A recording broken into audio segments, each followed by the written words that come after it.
Okay, good afternoon, everyone. My name is Peter Neufeld. If this is your second or third time coming to these Lunch and Learn seminars, welcome back. If this is your first time, thanks for joining. I'm a partner at Wagner Sidlofsky. I'm also the co-chair for this Lunch and Learn series on will challenges, along with my colleague, Professor David Friedman. The subtopic that we're talking about today is on notices of objections in will challenges. A brief blog post was prepared in advance of today's seminar, and a link to that blog post will be added to the Zoom chat.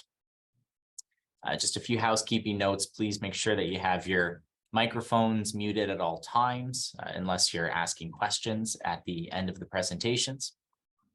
And then after you're done asking those questions, we ask that you mute yourself again. A certificate approving your CPD hours will be posted to the chat momentarily, so please download that because we won't be emailing it to you. And we've got two presenters again today. The first is Greg Sidlofsky. He's the managing partner of Wagner Sidlofsky, and he is certified by the Law Society of Ontario as a specialist in civil litigation.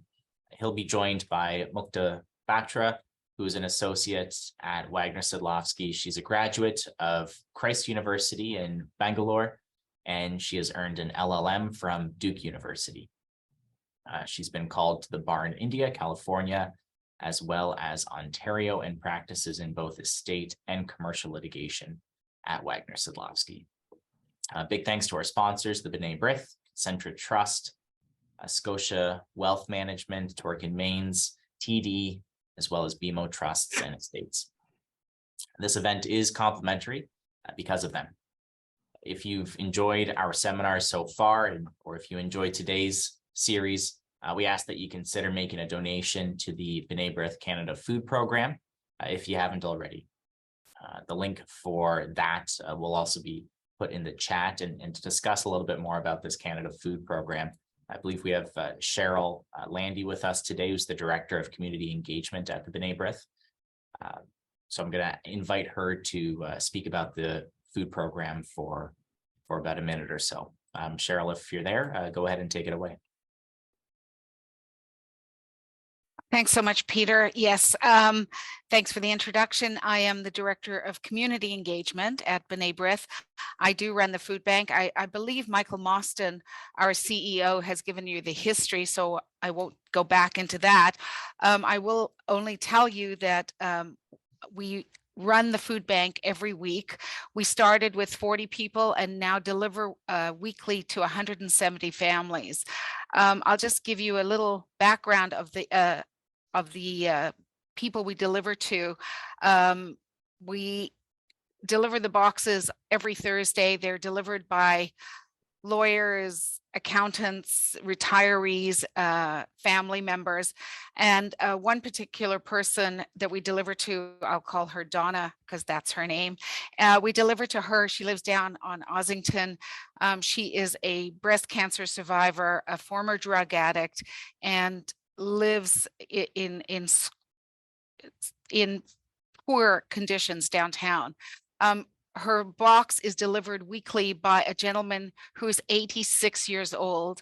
I'll call him Eric because that's his name. And the two of them have created this symbiotic relationship.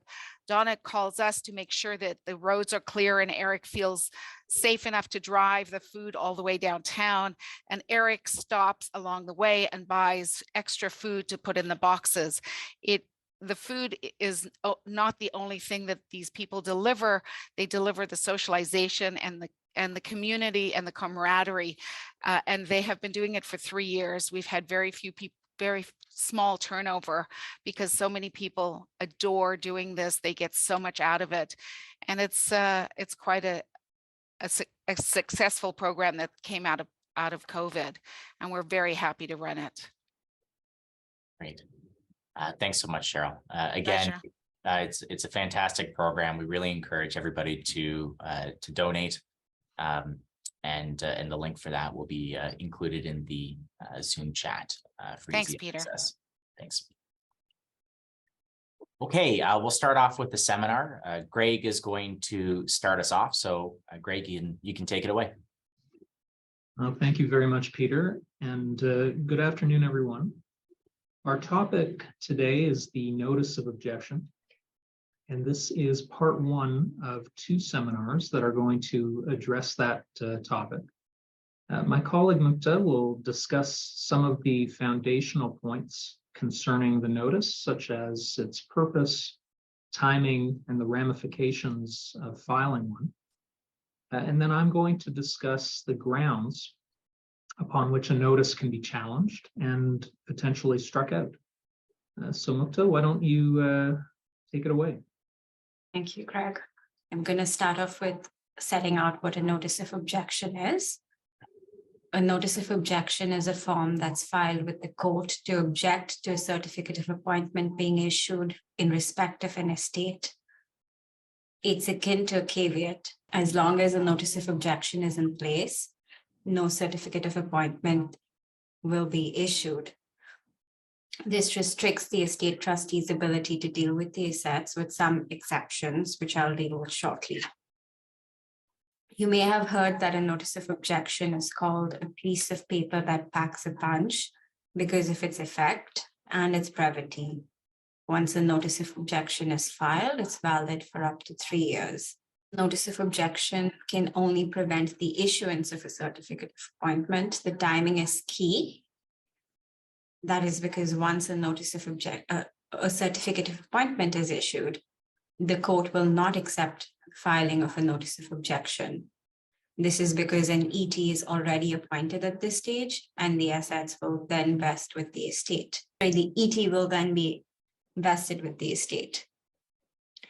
At this stage, instead, you'd have to bring an application seeking the return of the certificate and whatever other relief you are looking to pursue, whether it's removal of the ET or freezing of the estate assets or some other relief.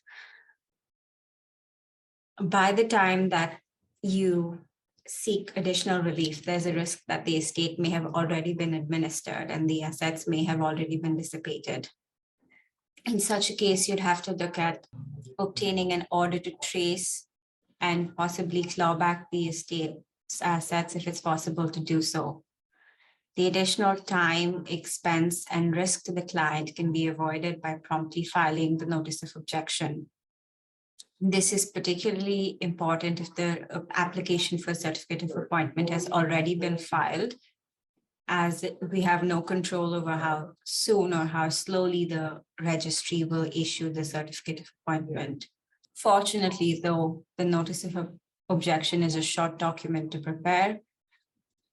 It's relatively simple and it's relatively inexpensive to file. However, a notice of objection, once filed, will not stop the estate trustee from dealing with the deceased assets completely. The general rule of thumb is that if a certificate of appointment is not required to distribute estate assets, the notice of objection will not prevent the estate trustee from transacting with such assets. I'm now going to take you through a few examples of assets that a notice of objection would not stop from being distributed. Real estate outside Ontario is not subject to probate in Ontario.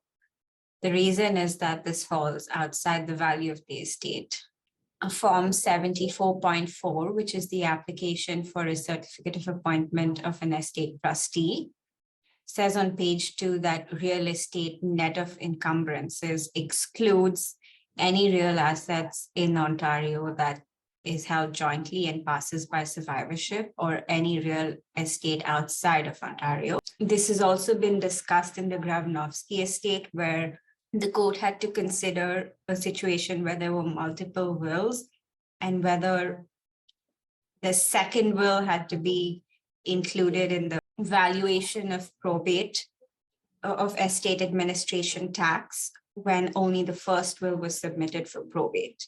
The second example I'd like to take you through is property subject to first dealings exemption.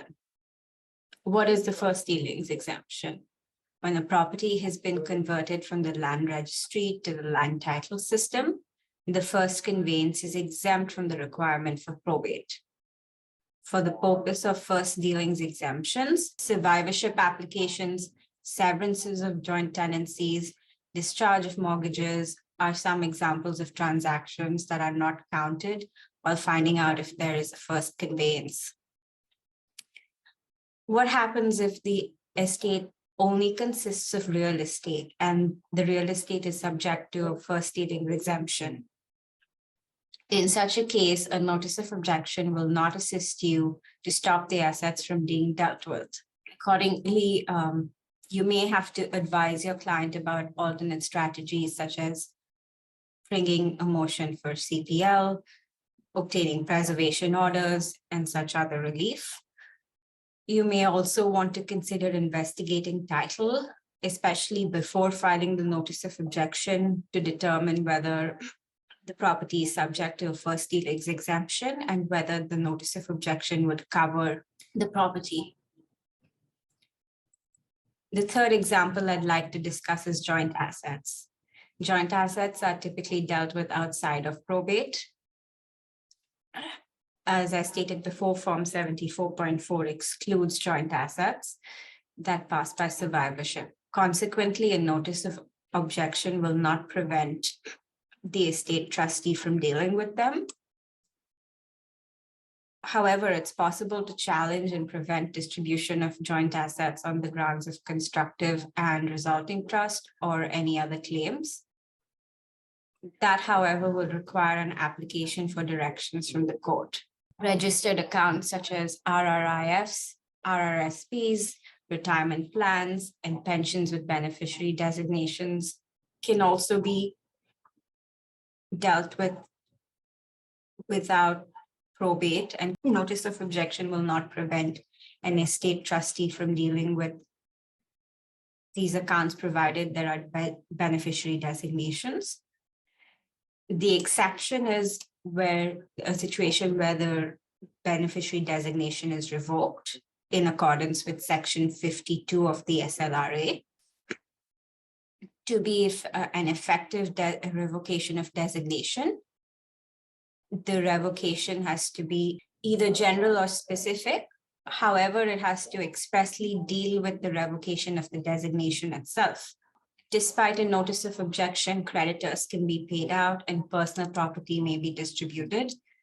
This personal property can be distributed particularly if there's an allocation clause in the will which permits a named estate trustee to exercise discretion to distribute property without probate. What is an allocation clause?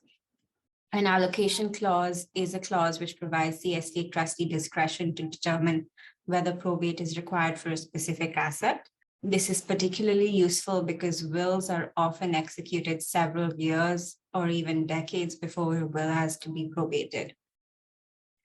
At the time of drafting the will, providing the estate trustee an exhaustive list of assets is not only cumbersome, but it can result in problems when assets may no longer exist.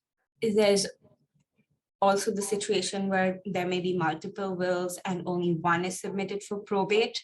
In such a situation, the estate trustee may not be prevented from dealing with the assets in the will that is not submitted for probate. Art and the CPP death benefit can also be dealt with despite a notice of objection. As a result, you cannot sit back and relax once a notice of objection is filed, particularly if some of the estate assets fall under one of these exceptions.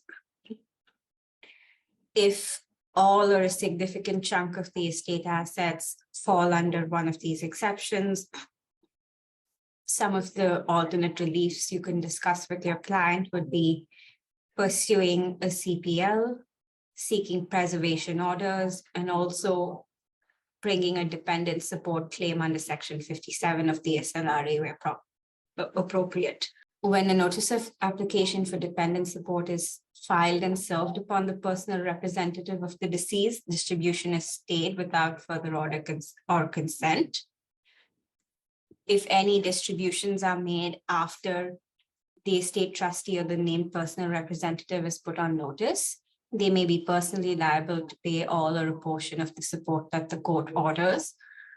The dependent support claim may be useful to bring in cases where where your client may be a dependent and the assets fall outside the scope of probate and the notice of objection. I'm now going to move on to discussing the notice of objection itself. Let me start by sharing my screen to show you what a notice of objection looks like. I have now shared my screen. And this is the notice of objection. It's form 75.1. It's a preloaded form.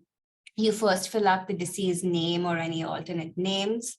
And then the body of the document contains two key elements. The first one is the nature of the objector's financial interest in the estate. I'm not going to discuss the nature of the objector's financial interest, as this will be discussed during the next seminar, Notice of Objection Theory and Strategy Part 2. The other key element is the reason for the objection. The reason for the objection is typically one of the three key main elements of either a will challenge or the removal of an estate trustee. They are the lack of testamentary capacity of the deceased, undue influence, or the unfitness of an estate trustee to act. The reasons can be brief, and they are typically brief. You just need to set out the grounds. You don't have to include evidence. It's just like a notice of application where it contains the bare minimum. The focus is on getting it filed, because once a certificate of appointment is been granted, the court will not accept a notice of objection for filing. I will now turn it back to Gregory Sidlowski to discuss the minimum evidentiary threshold and strategies to deal with a meritless notice of objection.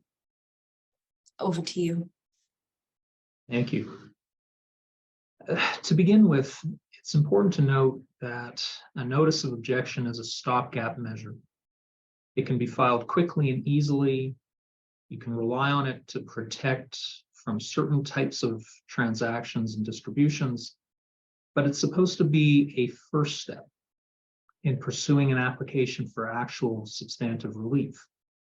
That relief, as Mukta mentioned, might include a will challenge. It could include directions concerning the administration of the estate, could be to remove the estate trustee, but a notice of objection on its own does not accomplish anything except stopping a certificate of appointment from being issued. Now, as Mukta discussed, it can put a stop to, or at least seriously interfere with the administration of an estate. And because of that, notices of objection can sometimes be used for an improper purpose. A disgruntled family member may just want to throw some roadblocks in the way of administration, even without any real basis for doing so. Maybe the objector files the notice and then does nothing to pursue any substantive relief. And sometimes there's simply no merit to the grounds relied on in the notice of objection. So it's important to discuss what grounds can then be relied on and what you can do if you want to challenge the notice of objection, and conversely, how to defend a request to strike out a notice. So the first issue is often whether the objector actually has standing to file the notice in the first place. Who has standing? The answer is anyone with a financial interest in the estate. Now, Rule 75.06 of the Rules of Civil Procedure provides that, quote, any person who appears to have a financial interest in an estate may move for various enumerated relief. That enumerated relief includes an order giving directions, which is generally the starting point for the relief most people seek when it comes to estates. The courts have interpreted the term financial interest very broadly. I'm just going to share my screen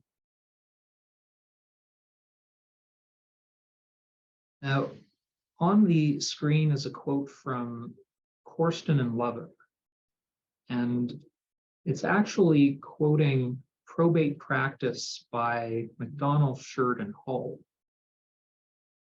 And it states that the term financial interest is not defined in the rules and presumably includes any interest in property that a person may have under the terms of any testamentary instrument duly executed by the deceased person or on an intestacy of that deceased person, whether such interest is vested subject to being divested, or contingent.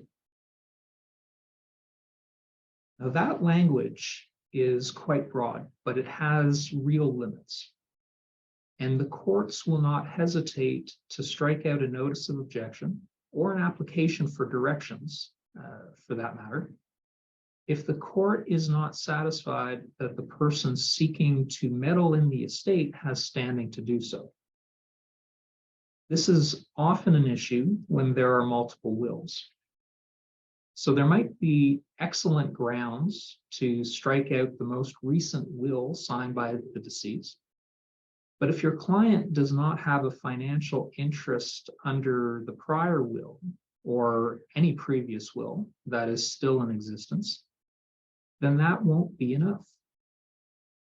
I was involved in a fight about standing where a child of the deceased had an excellent case to set aside a will that was signed right before the deceased's death in circumstances where there was solid evidence of undue influence and incapacity.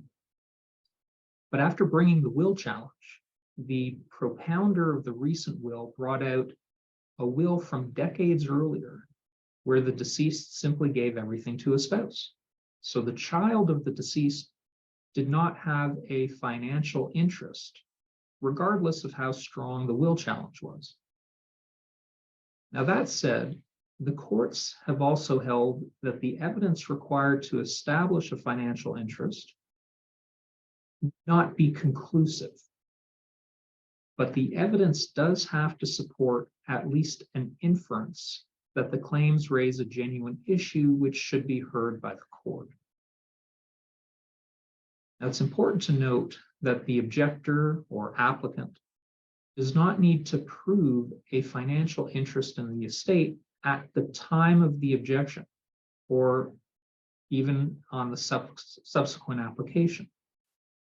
If the objector might have a financial interest in the future, in the event that the court makes certain findings in the objector's favor, then that is sufficient.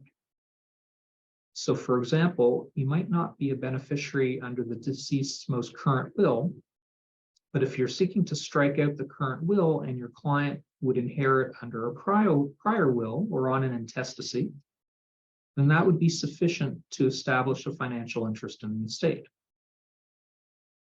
Now, independent of Rule 75.06, there's also Section 23 of the Estates Act. I'm just going to share my screen again. So Section 23 provides that all persons having or pretending to have an interest in the property affected by the will may be permitted to become parties to an estate proceeding. Now, one who pretends to have an interest is not required to prove that she or he has a financial interest before being permitted to become a party under Section 23 of the Estates Act. The claimant, relying on that section, must present sufficient evidence of a genuine interest and meet a threshold test to justify inclusion. It need not be conclusive evidence at the initial stages, but it has to be evidence capable of supporting an inference that the claim is one that should be heard.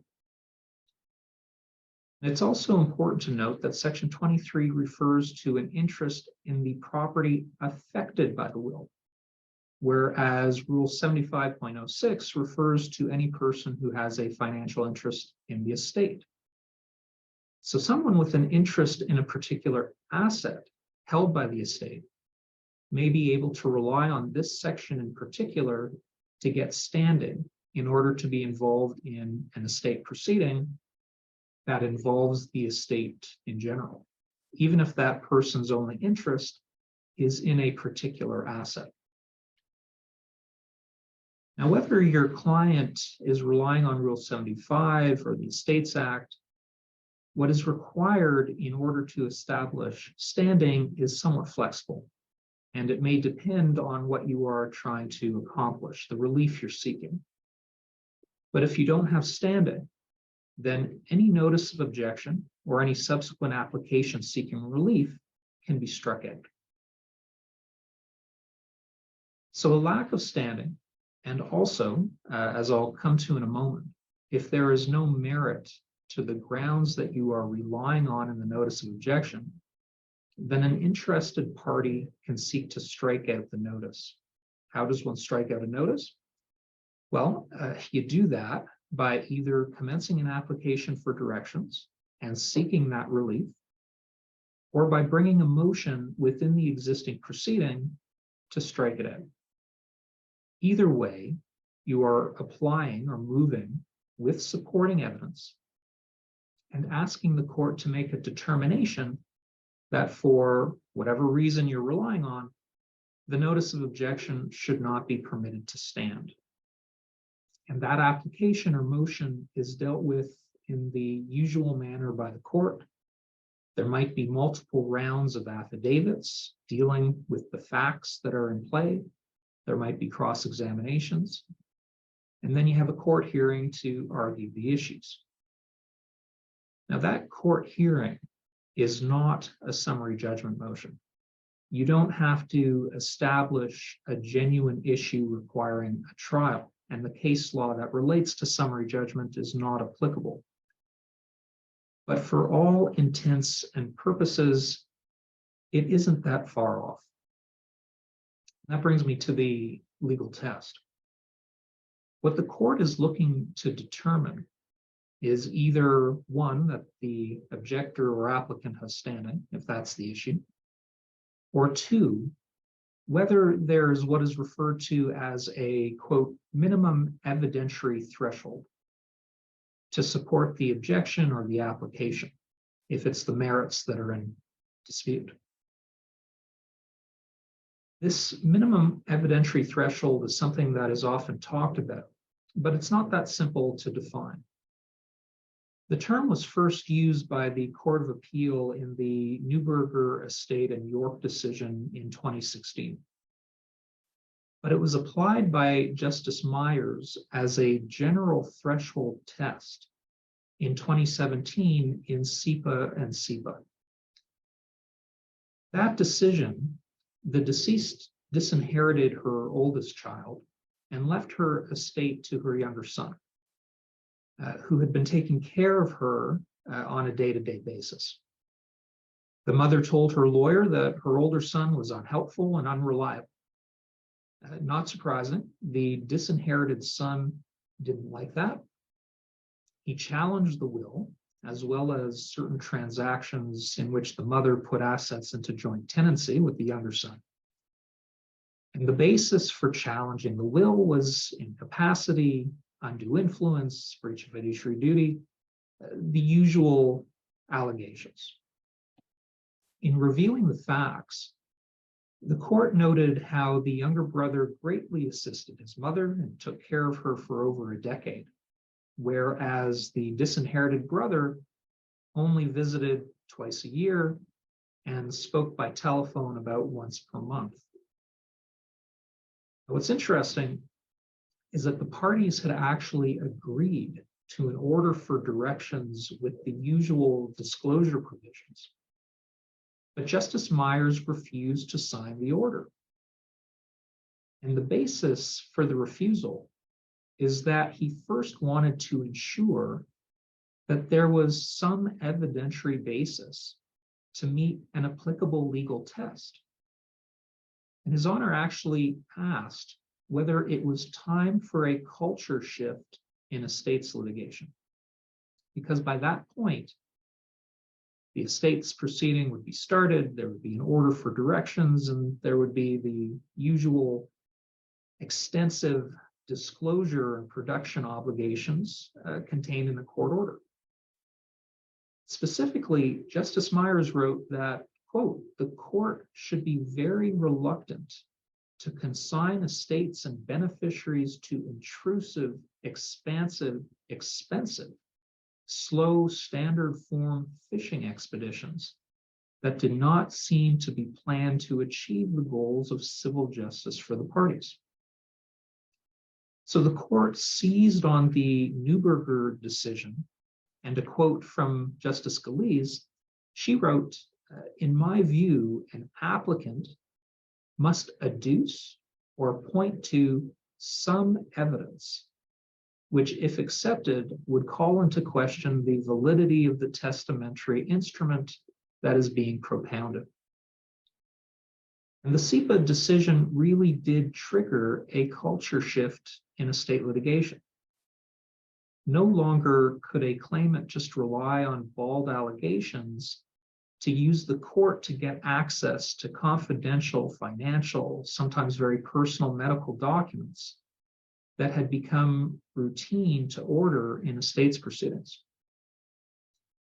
Justice Myers determined that in estates cases, before the court would step in to order that kind of access, he said that more is required. Now, the court did provide guidance on what is required to satisfy this minimal evidentiary threshold.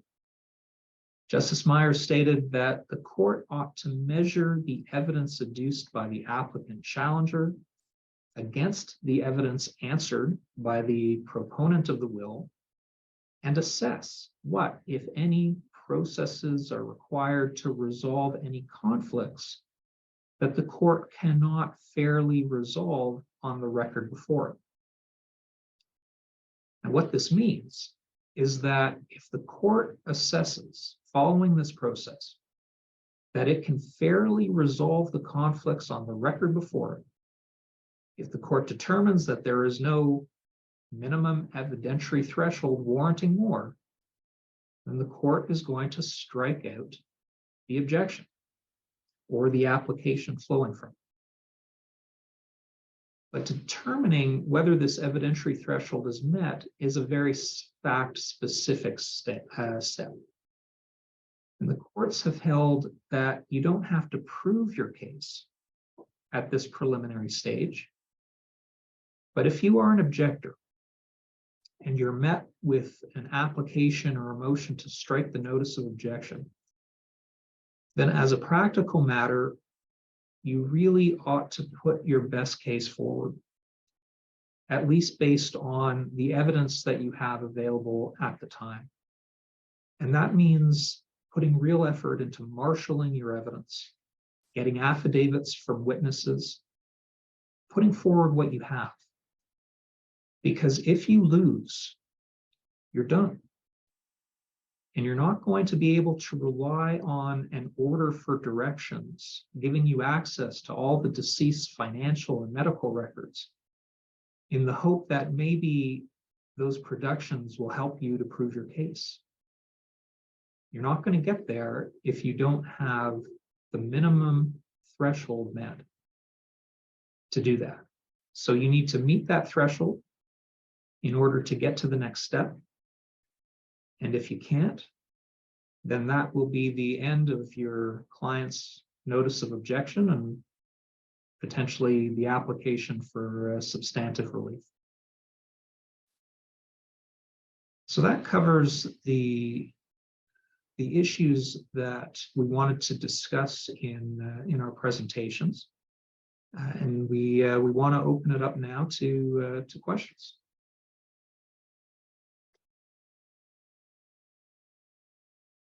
Sure. I'll start off and just further to what you've talked about, Greg. It sounds like now the landscape's changing a bit where there may be more motions to strike notices of objection as opposed to going through the whole process of giving a notice to objector and appearance and going for directions. Do you think litigation counsel needs to get involved earlier because of this, or do you think that that it's still, you know, too premature to involve litigation counsel as soon as we get a notice of objection? Well, it depends whether you have reason to believe that a fight is coming. If the objector is someone that you think you can satisfy with, you know, some sort of limited disclosure, well, go ahead and try. But as soon as an actual motion or application is brought to strike out or to actually seek substantive relief, the lawyer has to bring in an estates litigator, because this is really a specialized area of the law that requires not just setting out some evidence or meeting some tests, but it really does have a case law component that is going to require argument before the court, and the potential repercussions are severe. So if a lawyer who handles, you know, the wills starts the process for bringing an application for a certificate and is met with a notice of objection, my recommendation would be, at that point, it's appropriate to bring in a lawyer who handles estates litigation, because it may be that it is an appropriate case to strike out the objection, or it may be that steps are required in order to force that objector to actually take steps to move the matter along. And then I guess, you know, as a follow-up to that, so, you know, getting litigation counsel might help, because there's going to be, you know, arguments with respect to case law. It looks like there's going to be pending litigation. You know, do you think the same is true? Because if there is actually a will challenge that's going to happen, then, you know, that lawyer may need to get off the record, or at least retain litigation counsel, because there's a chance that, you know, now there's going to be an order for reductions against that drafting solicitor who presumably also did the probate application. It's certainly possible, and if the basis for the notice of objection is that there is a will challenge, then definitely that would be the case. If the basis for the objection is that, you know, there's a dispute as to who the appropriate estate trustee is, well, you know, then arguably maybe the will drafting lawyer is not conflicted out immediately, but it's certainly best practice to bring in somebody who is not connected to the drafting of the will and who is not connected to the deceased to actually consider what the issues are going to be and how to move the process forward. Because you don't want to be just stopped in your tracks and unable to do anything as you wait for the objector to hopefully pursue their case. It might take some more effort on behalf of the estate in order to move things along. Great, thank you very much. If anyone has any other questions, you know, feel free to either put it in the chat, or you can, you know, just turn on your screen and ask the question. That's fine.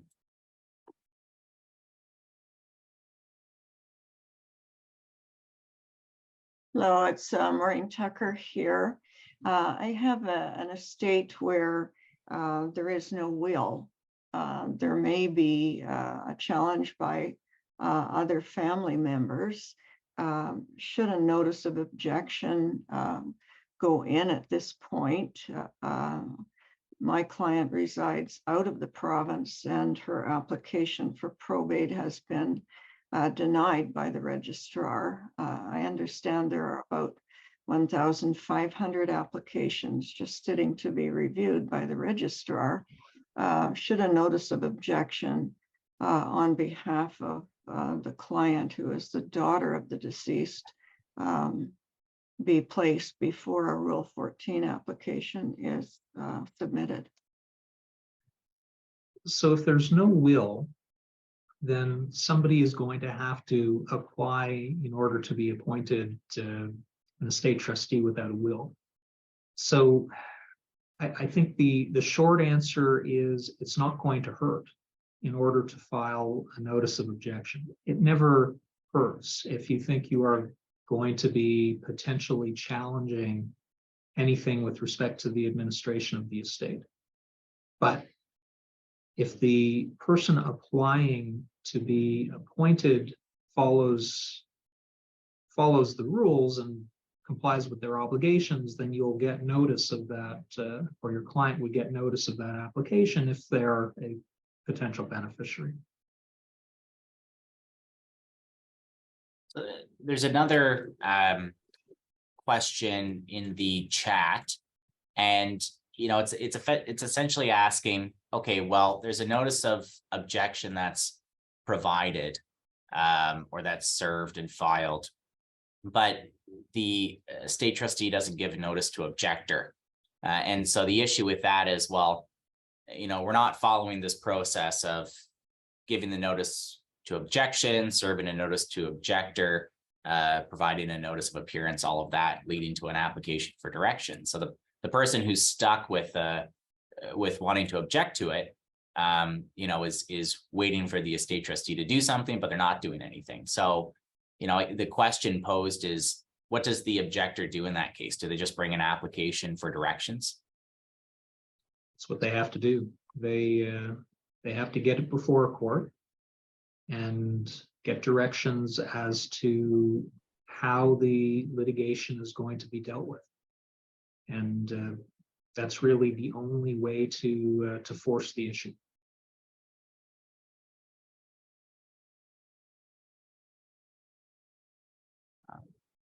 Greg, Patrick Morrissey here. I just have a question. If a client comes into you and they feel that they have the basis for an objection to a will, and given the case law that you've outlined there, SEPA and the other cases, what do you seek to establish as the minimum evidentiary basis for filing an objection? What do you look for from the client before you say we should file the notice of objection?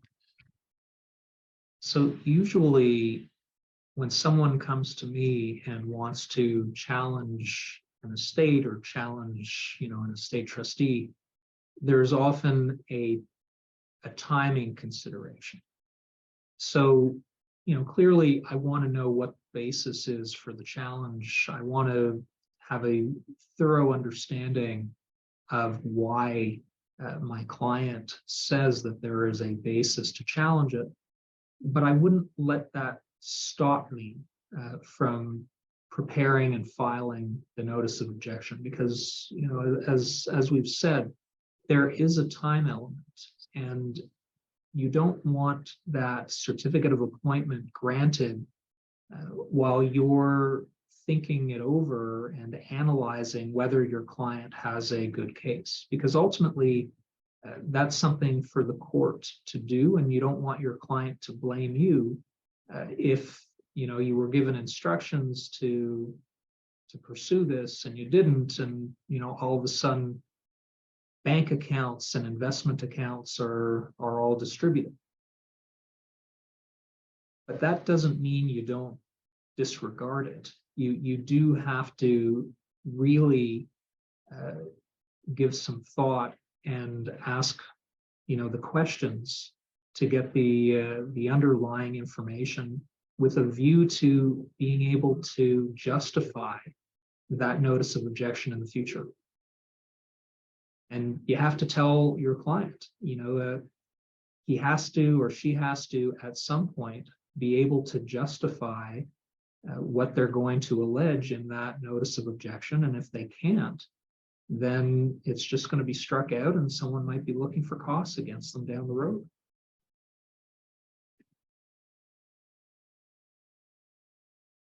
But just to reiterate, the notice of objection is not where you file your evidence. It's not where you prove the grounds for the objection. You've got time to put that together. You have time to marshal that evidence. You just want to have a thorough understanding that there's something to it.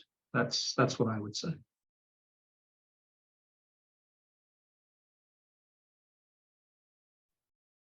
Greg, I received a question. It was actually sent to me direct by chat. So if you want to ask questions, just please put it into the chat so everybody can see. The question was, the test for summary judgment does not apply to filing a notice of objection. But if the person disputing the notice of objection is filing an application for direction, she has to put his best foot forward.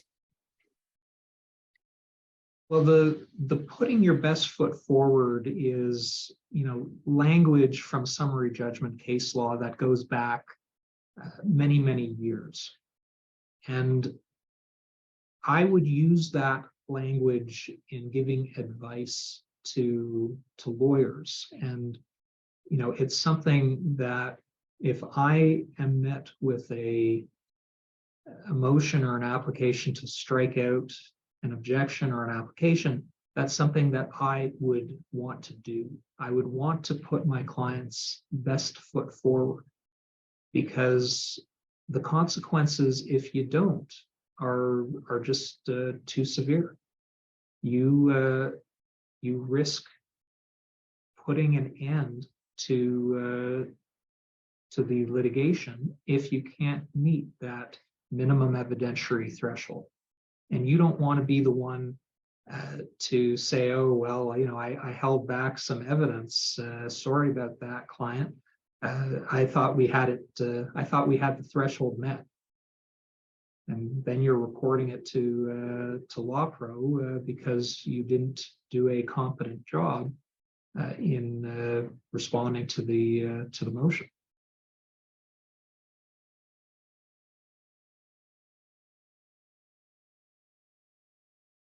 There's another question in the chat that I'm happy to take, Greg. It's talking about notice requirements for potential litigants. So, what are the notice requirements so that potential litigants in a will challenge are notified that an estate in which they may have a financial interest is seeking a certificate of appointment? Well, there's a few steps to that. The first is, when you're actually doing the probate application, there's going to be certain notice requirements. Everybody with a financial, or rather, I think it's in the estates manual. The newest one would be section 6.3, and that talks about service for the beneficiaries. So it says that an application for a certificate of appointment of estate trustee needs to be served on every adult person entitled to share in the distribution of the estate, including charities and contingent beneficiaries. To the extent that that there are creditors out there, or if it's unclear whether there's going to need to be a notice to creditors. Typically, that's also sent out at the same time that there's a probate application issued. That's going to be able to help the trustee ensure that there's not going to be a distribution, even though there's known creditors out there. And so they're going to need to get notice of that. And when it comes to a will challenge, well, often you have to think about what is being challenged, what will is being challenged. Is there another will that would take over if that will was deemed to be invalid? If not, is it an intestacy? And then often those individuals are going to be included as parties, as respondents to an application to challenge a will. And so notice would need to be provided to those individuals as well.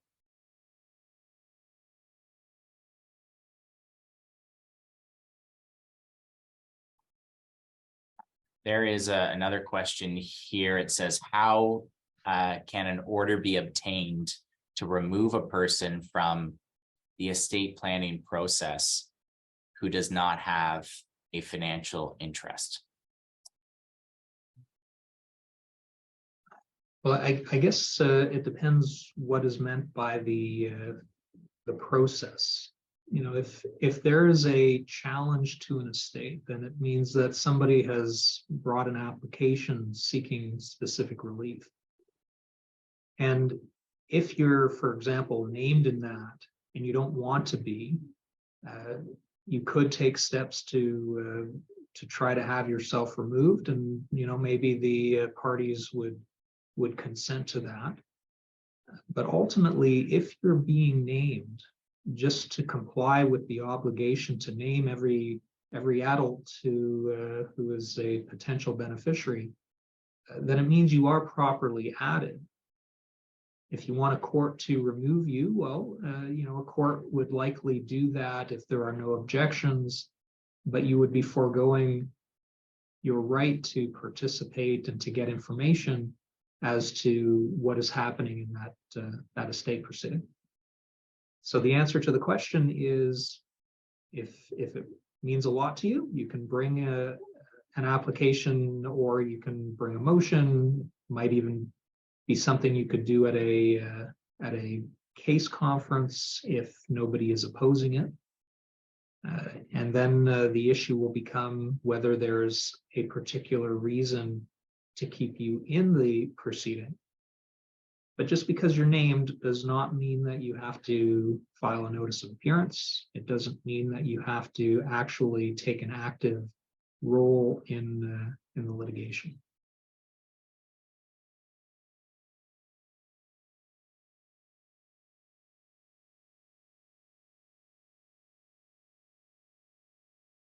All right, we've got, just a few minutes left. If there's any final questions, feel free to ask those now.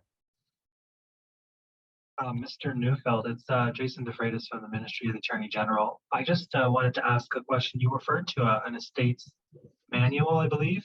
Mm-hmm. Is that a production of the courts, or is it under a particular other authority? No, so that is guidelines that the Estates Court in Ontario provides. It's intended to assist the staff with following all the protocol when they receive a probate application, but it's also very helpful for estate lawyers and estate litigators that are also trying to navigate this process, and will help them anticipate what they need to include in a certain application that they're going to be seeking to have filed with the Estates Court. Thanks so much.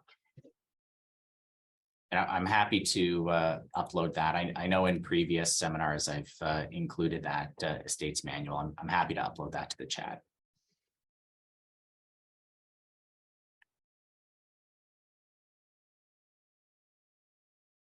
Okay, all right. Well, we're about at the end of it now, so I think we're going to wrap it up here. Thank you, everyone, for attending today. I think this was really helpful, learning about notices of objection. Our next seminar is going to be talking more about what happens after there's a notice of objection. What are the next steps? That's going to be in 2 weeks. So the exact date for that is, I believe it's May 10th. Maddie, you can correct me if I'm wrong on that. Again, that'll be from 12 to 1. Just a reminder that the certificate for today's CPD hours has been included in the chat, so download that before you head out. And again, thank you all for attending. Don't forget to donate to the B'nai B'rith food program if you haven't already, and we look forward to seeing you in a couple of weeks.